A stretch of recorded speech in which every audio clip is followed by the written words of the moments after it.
When you luxuriate in those good feelings and reinforce those good feelings, you're rewiring your nervous system to be able to have more of a landing pad, if you will, to receive those good feelings. Because if we're just acclimated to a certain level of deprivation and are just kind of like nibbling on scraps versus having a full course meal, it's going to be challenging to really receive that. You kind of need to acclimate to all the abundance that's available. Welcome to Come Talk with Amy, the podcast where sex isn't whispered about, it's talked about out loud. I'm Amy, your host and intimacy coach, here to spark raw, playful, and unfiltered conversations about relationships, desire, and everything in between. No shame, no scripts, just real talk about what really turns us on. Let's dive in.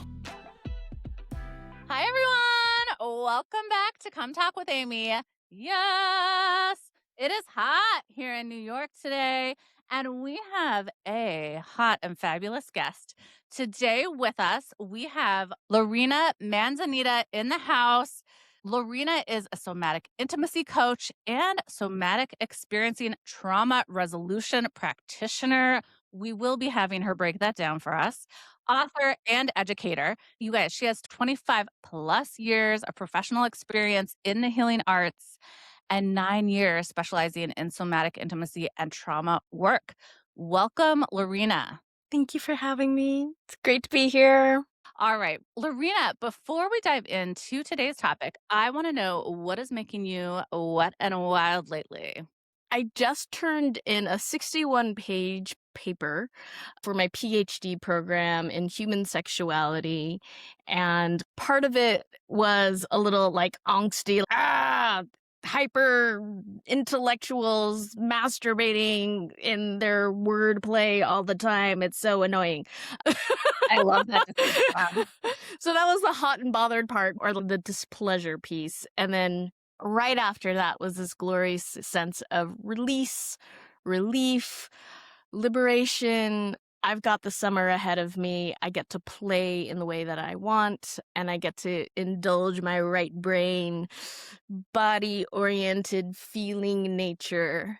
Yes, all of that goodness. Ooh, yes. Give it to us. Oh my God.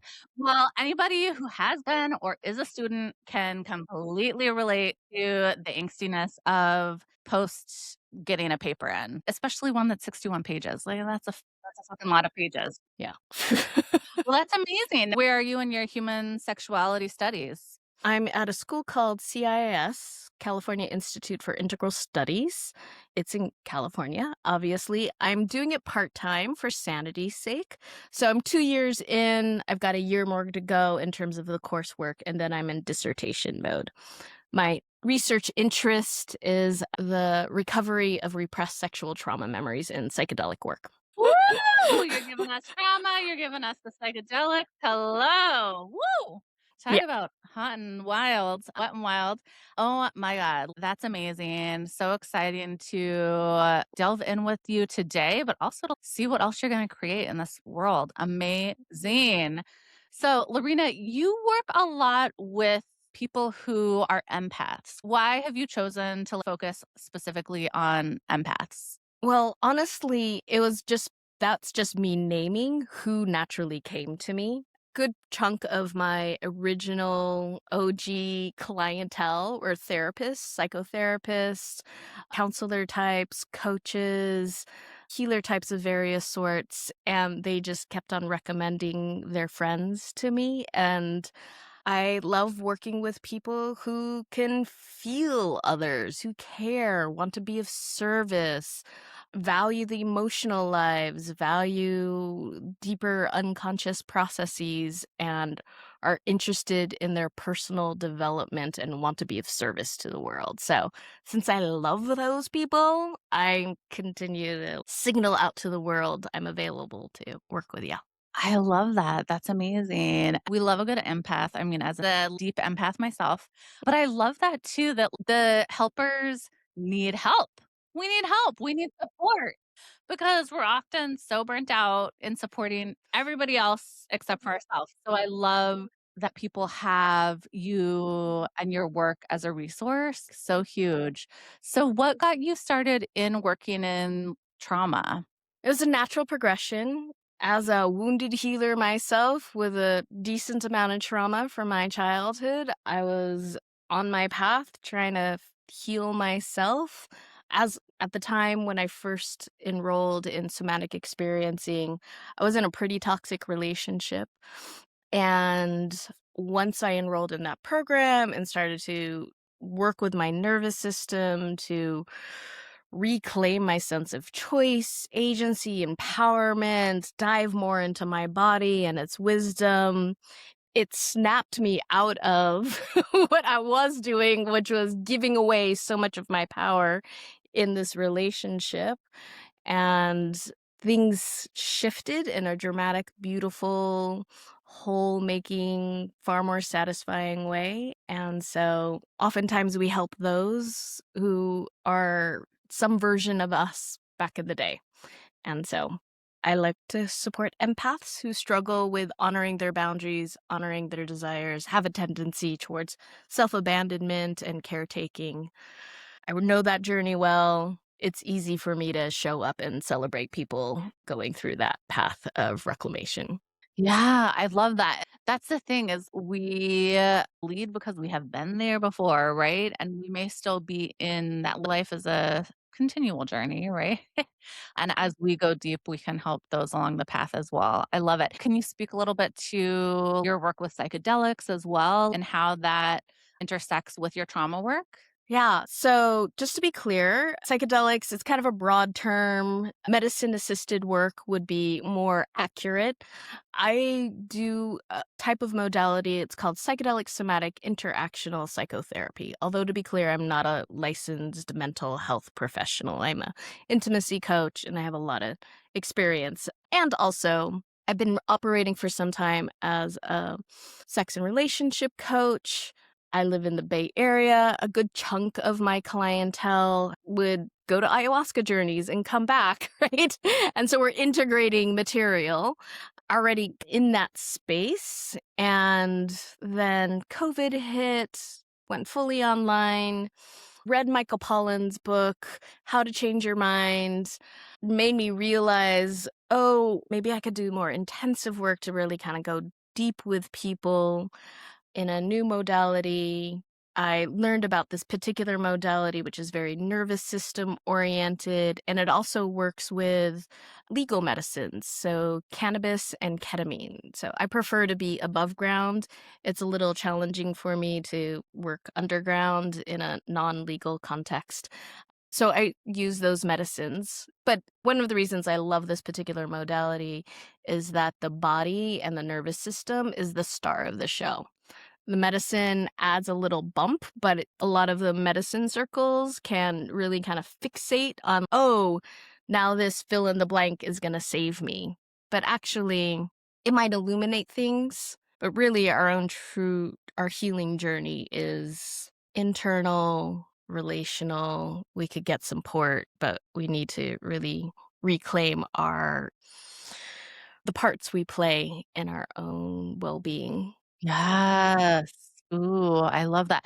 Yeah, and it's like I love that it's like a tool, right? Just like a vibrator is a tool on this journey. But the ultimate healer is yourself, right? And the ultimate wisdom comes from within.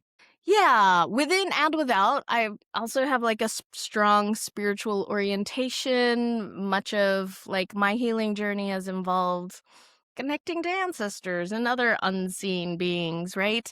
And when you're talking about spirituality, it's a bit of an oxymoron. It's both inside us and outside us, right? So, yes, definitely within. And there's a way that, especially us caretakers who can be hyper autonomous. I don't want to advocate for it's all on you to take care of yourself. Actually, we need to learn how to be supported by other people. real and imagined. Yes, thank you for saying that. It does take a village, right? You need to know your own power and also, like, when can I get help? Where can I get help? Yes, yes, amazing. And, like, empaths too, like, often are difficult at receiving. So, can you take us on that journey when people are having a hard time receiving? What's going on somatically in the body? What do you see with your clients? Well, everybody's a little different, but I do know that for a lot of the clients I work with, at a certain point, it could start to feel uncomfortable receiving a compliment, receiving support, receiving touch, receiving money, receiving pleasure, receiving fill in the blank. Any one of those pieces, it will likely hit a threshold where it starts to feel uncomfortable. We might not even be conscious of the discomfort. I use this term with my clients. It's like called the pleasure threshold. Kind of like the pain threshold, if we can only tolerate so much pain. I feel like many of us can tolerate only so much pleasure. And so much of our core programming from our history, from our traumas, from our childhood, from our environment told us that only so much pleasure is safe and acceptable. Religious programming, only so much pleasure is safe and acceptable. And then if we go past that, we might start to feel shame. We might start to feel a little discomfort, but not really notice it and start to distract. There might be the automatic deflection. So what happens somatically, I think, is a little different for various people. Some people might want to flee. People might want to go, "Oh, I'm feeling this little clenching in my throat and this tightness in my heart. It doesn't feel safe to receive this much. I'm only safe if I'm giving so much, so I'm going to give a compliment straight away." Before I rather than slow down and go, "Oh, thank you. That feels good." Right? Yes, yeah. And how can people work through that uncomfortableness in order to, like, go beyond that threshold in an appropriate way for them? Mindfulness, I think, is super helpful. Just intentionally bringing attention to that phenomena.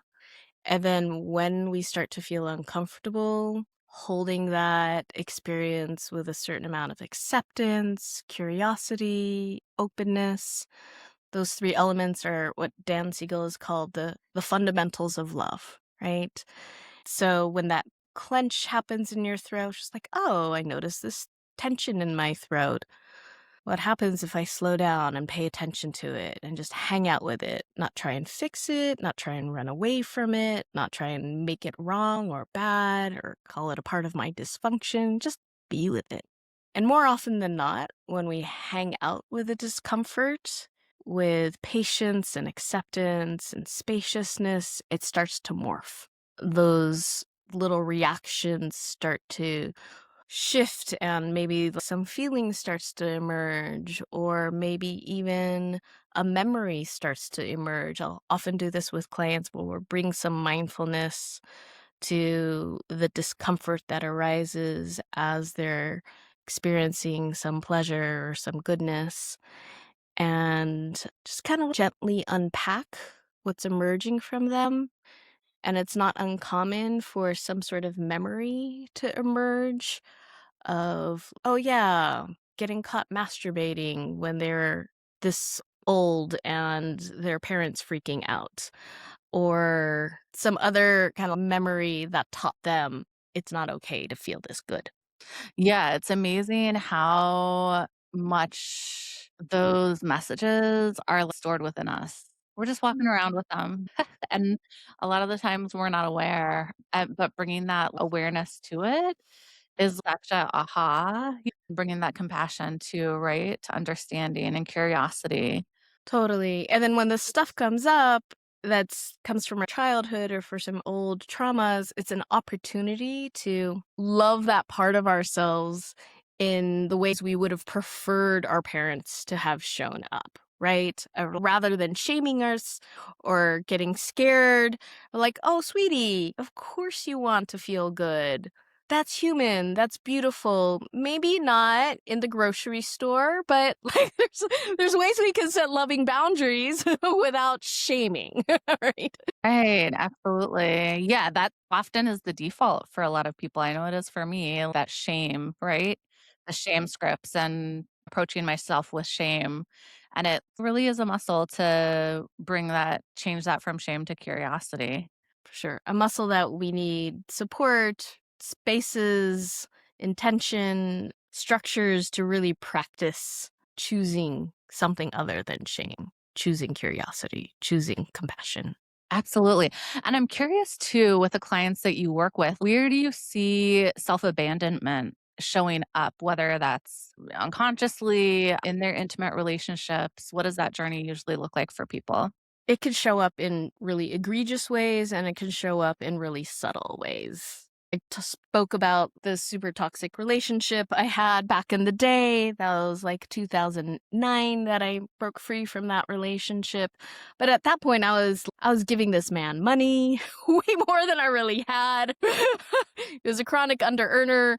So literally I was giving more than I had to give in that context. In a subtle way, it could be tolerating a certain quality of touch that doesn't feel super great and maybe just kind of being quiet about it and that persists and you continue not to say something and then maybe 5 years into the relationship it finally comes out that that didn't really feel good and that doesn't feel great for anybody.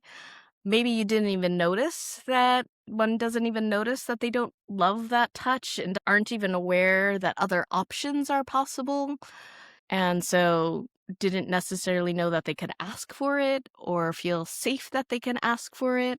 Yeah. And what is that journey looking like in allowing and honoring and giving themselves a permission slip to go from overgiving to then receiving? Right. So, allowing meaning allowing self versus allowing others? Yes. Well, I think it's both, right? Allowing self also then allow others to give to you, right?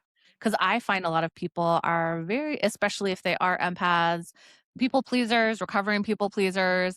It is so hard. We are givers, right? I give and I forget about myself. Kind of how you mentioned at the beginning, I'm going to deflect that compliment by saying something negative about myself or downplaying it, right?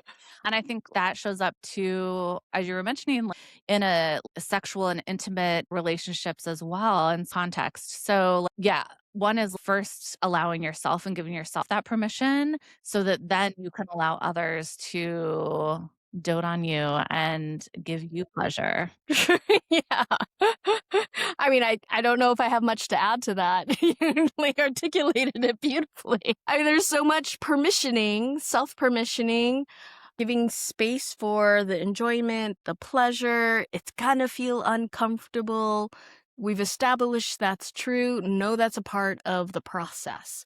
No need to run away from that discomfort. Create space for it and also try hanging out in the savoring practice. Oh, talk more about the savoring practice. Yeah, savoring. I'm gonna just savor in this moment. Just with my breath, giving myself permission to slow down. Right now, I'm just hanging out with the sensation of gravity, of like the earth gently pulling on my body.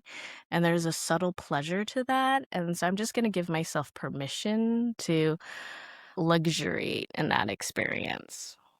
Mm. I'm dropping in with you. Yeah, please do. And anybody listening, please feel free to give yourself permission. Here's your permission slip. Feel free to luxuriate, savor, bask in, bring attention to, and absorb whatever might feel good to you right now.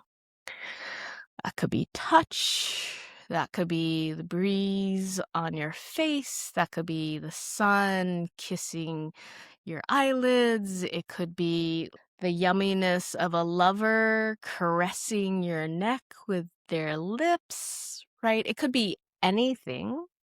It's a matter of mindfully, so intentionally paying attention, mindfully focusing on that which feels good.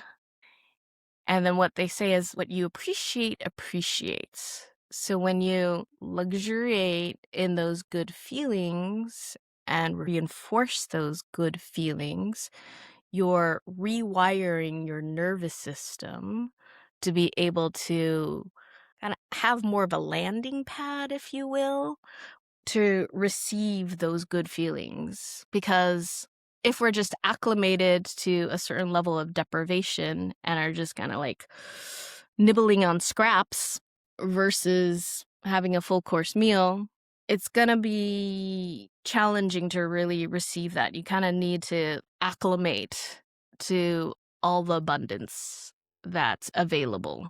Ding, ding, ding, abundance. I love that word. And I love that you just took us through a little somatic practice. Everybody at home, are you feeling nice and calm like me? Lorena's like showing and doing right here. I love it. Can you talk a little bit more about arriving at abundance? Again, it's focusing on abundance is a bit of a practice. You have to use a certain amount of will to focus on abundance. And sometimes the mind can say, I don't have lovers. I don't have people supporting me. I don't have so much money in the bank. That can all be true. And there's also an abundance of goodness available in any given moment. There is an abundant amount of air and oxygen. There's a beautiful an array of trees right in front of me that I can focus on and take in with that savoring quality of mindfulness. Right. And this is not toxic positivity, right? Let's make that distinction. What you're describing is, yeah, reveling or recognizing and being aware of abundance, not everything's fine and you can only focus on the positive. Yeah, no, I'm a big fan. I mean, I just talked about my dissertation as going to be around repressed sexual trauma memories coming up in psychedelic spaces. I recognize the value of paying attention to pain. But I think any conversation around sexuality that doesn't also include pleasure is an incomplete conversation. So we need to have both in order to be congruent with reality. And so any approach that tries to deny the pain is going down that spiritual bypassy route. But I think a lot of people are over acclimated, over attenuated towards pain and not enough towards pleasure. There's some people who are super hedonistic and avoid pain. And then for those people, I'm like, hey, honey, let's focus on how your mom showed up or didn't show up, right? Like, we're looking for some balance. Some balance, some realism. Come on. Yeah, yeah. I love that. That's amazing. Going back to the pleasure threshold, I'm curious, what does that look like? One, from a somatic sense, and then also, how can people know between that discomfort of this is the threshold and there's some room to explore some edges versus this is the upper limit of my pleasure and it's okay to say stop or this is where I want to end the specific experience, if that makes sense. I think so. So I think of a pleasure threshold as kind of like the default setting in a thermostat setting. So maybe we're acclimated to 65 degrees of pleasure, and then it comes up to 68, and then some sort of mechanisms turn on to bring the temperature back down. Those mechanisms could be all sorts of different things. There's something called implicit memories, which is a type of memory that gets encoded in our nervous systems. In the first 18 months of our lives, it's the only type of memory that gets encoded. It also gets encoded in trauma and conditioning. So it encodes via sensations, emotions, body impulses, core beliefs, perceptions, and anticipations, or you can say priming, like our body's kind of ready to do something. So once we hit our pleasure threshold, any one of those elements could come in to try and take the temperature down. The thought might be, or the belief might be, I don't deserve this much pleasure. Let's take the temperature down. The body impulse might be, "Oh, this is uncomfortable. I'm going to start worrying about the dishes that I need to do later," right? So that might be where your perceptions go, where your attention goes. A sensation that might show up is like, "Oh, this is uncomfortable," some ache or oogie feeling in your belly or a little nausea or something like that. So every person has got their own unique set of implicit memories that have encoded that particular setting. So it's important when you just to recognize that we've got our own little thresholds, that if you start to feel uncomfortable in a pleasurable situation, acknowledging to yourself, ideally you're in a safe enough relationship where you can also acknowledge that to your partner. Oh, I'm starting to feel uncomfortable. This is super beautiful. I want to continue to stay connected with you. I'm hitting a threshold. I've got these beliefs coming or thoughts coming into my brain, or I've got these particular sensations emerging. Can we slow this down so I can practice staying connected to what feels good? And maybe you could tell me or you can support me in maybe talking to those beliefs that are coming up that tell me that I'm not good enough to receive that. Or maybe you can hang out with me and we can breathe together as this sensation emerges. And I want to just take some time to let it pass. Yeah, how's all this landing? Yeah, no, it's landing great. And I love the idea of slowing down, right? Take the pause, right? Especially in this fast paced world, digital world where we're always plugged in. There is so much wisdom and juicy yumminess in slowing down and pausing and giving ourselves time. Yeah, and then making space for it all, both the pleasure and the pain. Like, "Oh, this is uncomfortable and this feels really good.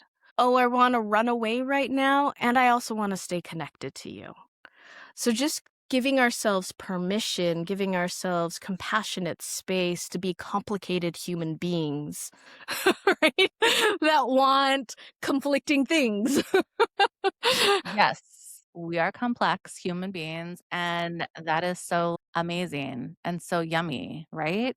Now we're in this awareness, right? We're giving ourselves that pause, curiosity. How do we increase our capacity to receive pleasure? It's honestly a practice. So there's the savoring, there's giving ourselves space to be on that uncomfortable learning edge. Your brain, your attention will likely want to go towards those things that want to bring the temperature down. Notice them. You're not broken, they just are. Maybe they're telling you about some core needs that weren't met back in the day. And this is a beautiful opportunity to bring some love and care to those core needs that weren't addressed. Yes, I love that. The communication, your body's communicating, your mind's communicating to you. Exactly. So it could be a beautiful opportunity to heal those parts of you that might have been shamed or just taught that that amount of pleasure was wrong in some sort of way. Make space for the feelings that might show up. Sometimes when people are really receiving, grief is really quite common. Often tears of gratitude of like, "Oh, I spent so many years being deprived and depriving myself of this level of intimacy, connection, pleasure, goodness, and now I'm finally receiving." It kind of thaws the part of us that got numb to the fact that we weren't receiving all that we needed, and then there's gonna be some tears. Let them flow. Let them flow. This reminds me of a recent personal experience that I had of experiencing erotic touch by 2 people, so 4 hands on. And I went so deep somatically, and at the end of all of the yummy goodness, sensation, and orgasms, I started crying, and one of the practitioners hugged me. It was really, sweet, and held me in that, but when you feel safe enough cry and have that release after orgasm, it's so precious. It really is just another allowing, right? And honoring for yourself. Yeah, honoring. I love that word. Can you take us on that journey of what's happening somatically in our body as we begin to allow pleasure in? Like I said, it's going to be different for everybody. They've got their own implicit memories that are going to surface once we start allowing that pleasure in. There's going to be a certain quality of nourishment that starts permeating our beings and our nervous systems. So there might be a relaxation of the shoulders, there might be deeper breaths, there might be an unclenching of various sphincters, there might be jaws softening. And then you might hit some emotional discomfort, and the body might go pendulum swing towards protection because we've hit some sort of threshold or some content or material that was uncomfortable in the first place, and we're bringing some consciousness to it. So you can anticipate a certain amount of pendulation and oscillation. Those two terms, basically the same thing, came from the somatic experiencing trauma resolution work that I did. And they talk about the healing vortex and the trauma vortex. And the process of healing is pendulating between the pleasure and the discomfort, the goodness and the pain, the resources and the stressors. And so we're just oscillating between the two. For anybody that is not watching the video and is hearing us, we're literally both swaying our body as Lorena is talking. I love it. It's amazing. Yeah, and how does this then filter this ability and expansion of receiving? How does that filter in? What is the impacts that you see in your clients' relationship and sex lives? I mean, more vitality, more creativity, more overall enthusiasm around being intimate. Thinking about this one couple, they're going through perimenopause.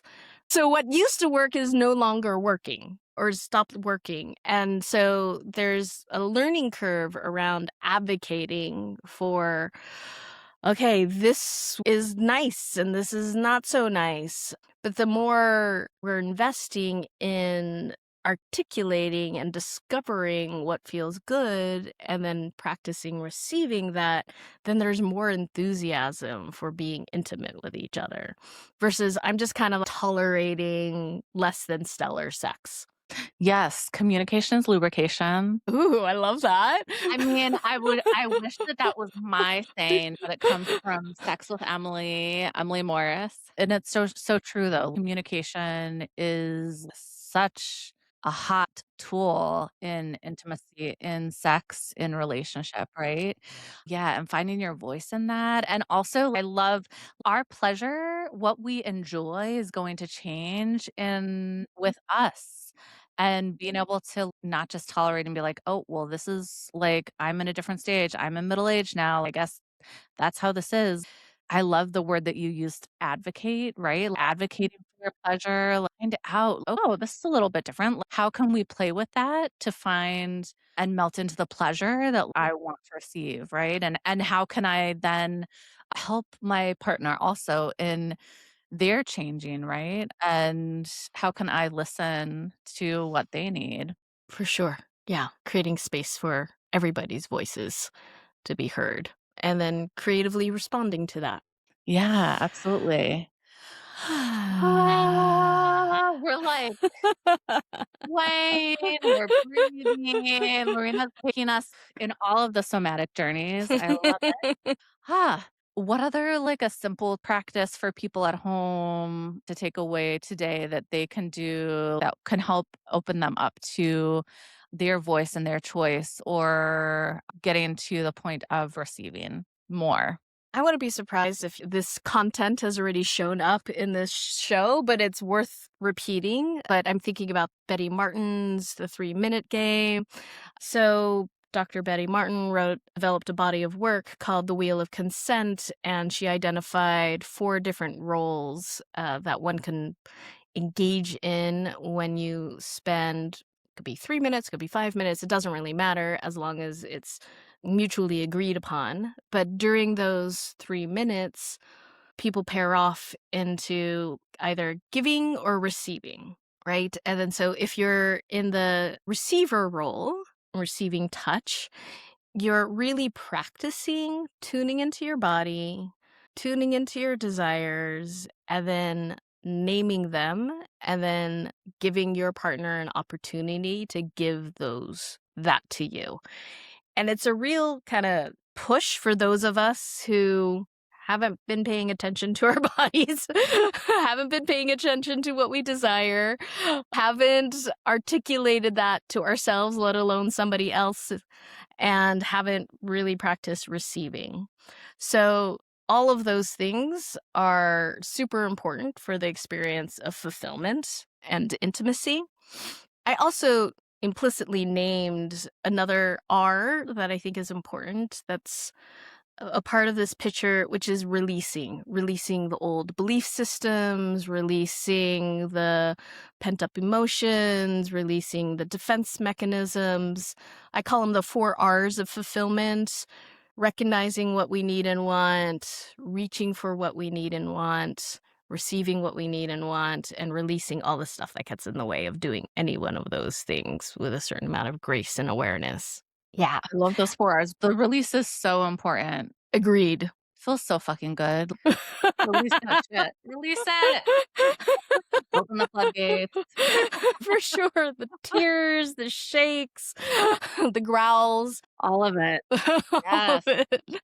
So that's a game, the 3-minute game. You'll find some information out on Google Land around how to do that. So I spoke about the giver role and the receiver role. Another version of that is, I think it's taking and allowing. So the person who's touching is now focusing on their pleasure. So they're touching for their own pleasure. And then the person who's allowing the touch, you're going to be mindful of your boundaries, but we're not centering their desires. And then so in those little practices of each one of those roles, you're developing new skills that may have been unacknowledged as needed skills or not really focused on. And so it's a bit of a playground to learn how to do all the 4 R's of fulfillment: recognizing what you need and want, reaching for it, receiving it, and releasing the stuff that gets in the way. And so there's an opportunity to debrief afterwards and just kind of name the feelings that might come up and hold that with compassion and care. Yeah, I love that you brought those 2 practices. Shout out to Dr. Betty Martin. We love her work. So fabulous. And those practices are so powerful. I do this workshop in conjunction with a body painter. It's called Paint Your Pleasure. And we bring this as part of that workshop, but we use paintbrushes. So we use touch with paintbrushes and we say, so it's a little sensory play, right? And so we do both of those, both focusing on the asking for what you want and then also the asking for how you want to touch a person and giving that pause, right? Like you've been talking about, really giving that pause to touch base with yourself about consent and what is allowed and it's okay to say a no if you don't want that and then maybe give some other options and alternatives, right? There's so many different yummy ways to play around with that game, but it is really so profound. People get really uncomfortable. They hit those pleasure thresholds. Yes. Yes, yes. If you're like, "What are the pleasure thresholds?" Do the 3-minute thing. Yeah. I'd like to add layers to it. I mean, the body, that piece is very focused on touch, but you could also add other pieces to it. Sometimes I'll have couples go through that and ask for what they want to hear from their partner. So words, you can put words into play. Sometimes when somebody's touching me, I want them to not necessarily touch me in a particular way, but be in their bodies in a particular way. So I'll ask them, when you're touching me, can you breathe inside your heart, more inside your heart, and also feel your ass on the ground more thoroughly? That's some of the requests I make. That's amazing. I love it. Sky's the limit, you guys. Be creative. Let us know. Come back once you have curated your own version of this. Let us know in the comments what you guys did at home. That's amazing. Oh, I love it. Lorena, you have given us so much fucking fabulous knowledge. Any other wisdom you want to give to people at home before we come to completion? Just the word permission. You've talked about it. I think just giving yourself permission to explore, to play, permission to feel uncomfortable feelings, permission to feel beautiful feelings, permission to be human and to be awkward as you're learning how to receive. That's super important. Also, I want to name that I offer a mini course called Nourished, the neuroscience of receiving beautifully. So if people could use a little extra resource, feel free to check that out. Yeah, and we'll definitely add that in the show notes as well, a link to that for sure. All right. So, Lorena, we love to come to completion, aka the rapid fire round. Are you ready to come to completion? I'm an energetic in the erotic blueprints, so I need a little anticipation. I'll just hang out with anticipation for a little bit. And yes, I'm down to complete. So, receiving feels scary because It's unfamiliar. for sure, so relatable. Yeah. Okay, pleasure is not blank, it's blank. Pleasure is not a threat, it's a blessing. Ooh, I love that. Okay. Overgiving is really about blank. Overgiving is really about losing connection with yourself. Ooh, I love that. Oof. You're bringing it, you energetic. A woman in her overflow looks like blank. Delicious. Yummy. Yes. I love this. The sexiest thing about someone who can receive is blank. They're more trustworthy. Ooh, I love that. Yes. More trustworthy and more self trust too, right? Exactly. Yeah. One thing to stop doing immediately. Is looking immediately at other people for what is permissible and not permissible. Yes.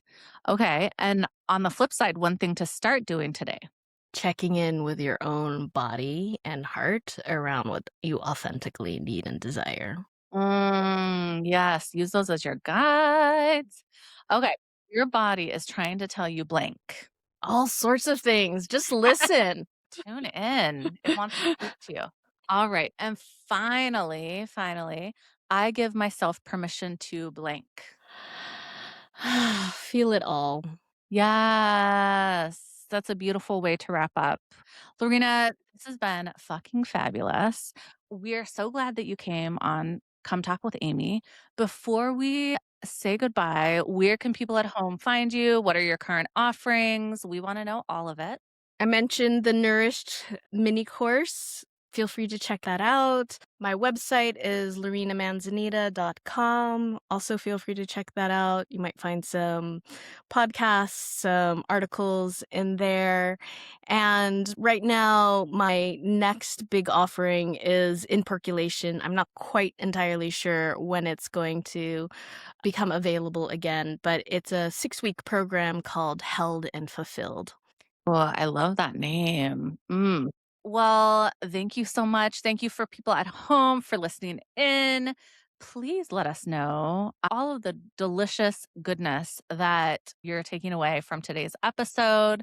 Follow Lorena, continue to follow me, share us with your friends, like, subscribe, do all of the things because we want to continue to bring these conversations to everyone at the brunch table, in your Uber ride, all of the things. As always, remember to masturbate, lubricate, and get it. Thank you for coming. Please come again, and come again.